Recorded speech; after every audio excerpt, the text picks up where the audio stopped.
Maayos yung apartment na nakita ko. Maliit lang, pero malapit sa simbahan. Kaso, kailangan ng 1 month deposit, 2 months advance. Anak, baka pwede matulungan mo kami? Nay. Tay. Gusto ko naman talaga tumulong sa inyo eh. Pero hindi sa ganitong paraan. Ayoko umalis kayo dito sa lugar na to para lang magtago. Mga kriminal lang gumagawa nun. Pero ang tingin sa akin ni Robert, kriminal.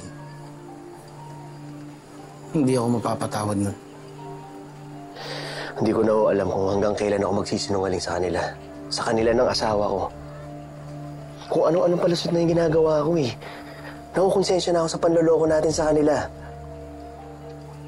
Dito muna yung mga pinamili natin at baka humingi ng pang-audit yung bruhang Gina. Nako di papasok ko na sa loob para siguradong wala na makakita. O sige, sige. Sa loob na muna. Ay.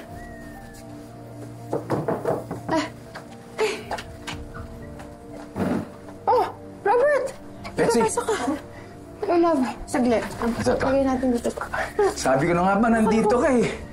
Balo. Meron ako regalo para sa'yo, ha? Yan, Thank you. Sinamahan ko si nanay maglinis kasi alam mo naman yung mga bagay pag hindi nalilinis na luluma. Bis na bis ka, tama-tama. Baka gusto mong kumain pagkatapos mo maglinis. Sige, hindi. Ngayon nasasabihin ko lang si nanay, ha? O sige, oo. Nay? Kakain lang kami. Okay lang ba? Sige. Dala na lang kita pagkain. Sige. Okay na? Anak, ngayon na lang ulit natin nakapiling ang tatay mo. Hayaan mo bang makulong siya? Nay, hindi ho mangyayari yon kung kakausapin natin ng maayos si Dad. Ay, Gerald, hindi mo alam yan. Eh, paano kung singilin ni Robert ang tatay mo doon sa perang kinuha niya noon? Eh, wala naman tayong pera. Eh, di hulugan natin, Nay. Maghahanap tayo ng paraan. Tigilan na natin itong panluloko na to dahil baka ito pa ay kasira namin. Alam niyo, huwag na kayo magtalo. Ako naman ang lahat ng may dahilan na ito eh. Kaya nagkakagulo tayo. Anak, ayoko nang problemahin mo pa ako. Mas mabuti pa sigurong lumayo na lang ako. Siya. Tulungan kita, baka madaba ka. Salamat, love. Oo, okay. Yan. Sige na. Tara. Pop, tingin mo na. Kotse ba ni Gerald to? Ito? Kotse niya yan. Baka kasama niya si Gina. Sandali, kakausapin ko lang tungkol sa grocery natin, ha? Sandali. Tsaka lang.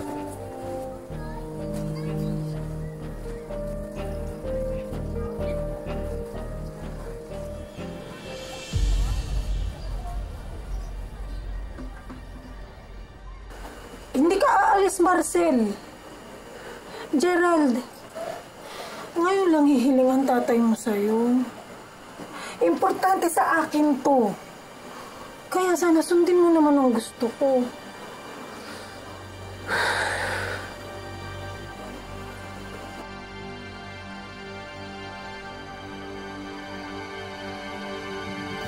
Gerald? Si Robert. Gerald? Gerald? Nakita ko yung... Nora, kamusta? Magandang araw sa'yo. Robert. Nakita ko kasi yung kotse mo sa labas. Baka sakaling kasama mo si Gina. Magkasama ba kayo? Dito ba siya? Wala ho, Dad eh. Wala ho si Gina dito. Wala. Sayang. Sige. Natawagan ko lang siya. Pasensya na. Meron kayong bisita. Na-istorbo ko ba kayo? Ay, hindi bisita. May... Yung gripo, pinapaayos namin. Dyan o, yung tulak. Baka higpitan nyo na lang siguro yung gripo. O sige, mauna lang ako. Gerald, pagbalik mo sa opisina mamaya, pakisabi kay Gina na tawagan ako. Gusto ko siyang kausapin tungkol sa anniversary ng supermarket, ha? Sige po, Dad. Sige. Sige, ingat kayo. Salamat. Ingat. Sige, Dad, ingat po kayo.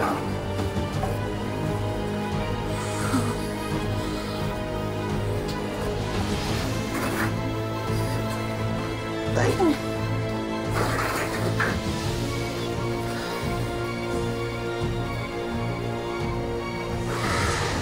Nash, nakontak mo na ba yung florist natin? Yes po, ma'am. Blue and white flowers po ang ilalagay sa mga centerpiece. Perfect. Okay. Sige, Thank check you. ko po yung mga ibang kailangan. Sige, go ahead. Okay. Naku, sorry, I'm late. Kasama ko si Robert mag-lunch. Ay, wow, parang busy-busy ang lahat Ready na para sa anniversary party natin. May magagawa ba ako? Wala na. We have everything under control naman. Sigurado ka. Eh, di ba yan din yung sinabi mo dati? Alam naman natin kung ano nangyari, di ba?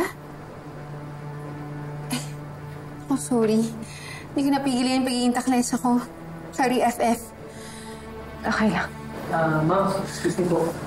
Dumating na po pala yung Excuse me, Betsy. influencers and vloggers na in-invite niya. Para saan?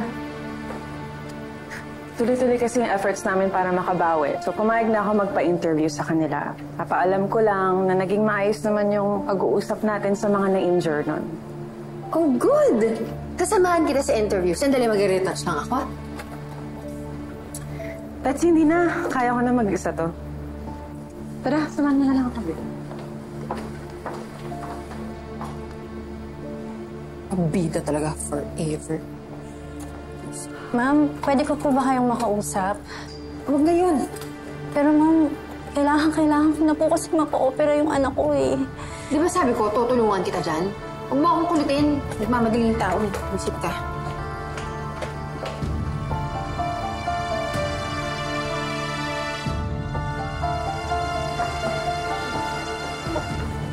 Gina! Saan yung interview? Doon sa gitna para kita sa video yung buong supermarket. Si Gerald nga pala. Parang hindi ko siya napansin. Hindi ba siya tumutuyog sa anniversary prep? Hindi eh. Actually, maaga nga siya umalis sa bahay kanina. Hindi pa kami nag-uusap. May issue ba kayo? Wala naman. Pero mukhang may problema nga siya. May alam ka ba?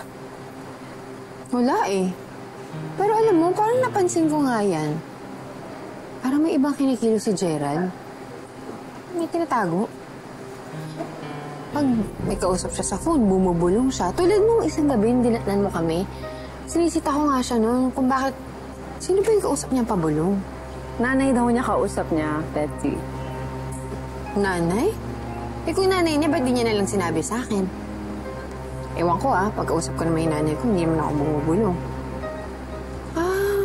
May ibang kausap. Kaya may babae siya? Betsy naman. Sorry. May gamot lang talaga sa pagiging takles, Matagal ko nang nilaklak yun. Pero, hindi ko naman minimin yun, Gina. Concern lang ako sa'yo. At bilang FF mo, dapat nagsasabi ako sa'yo ng totoo, di ba?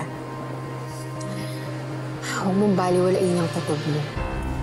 Kung feeling mo may nangyayari kay Gerald, alamin mo.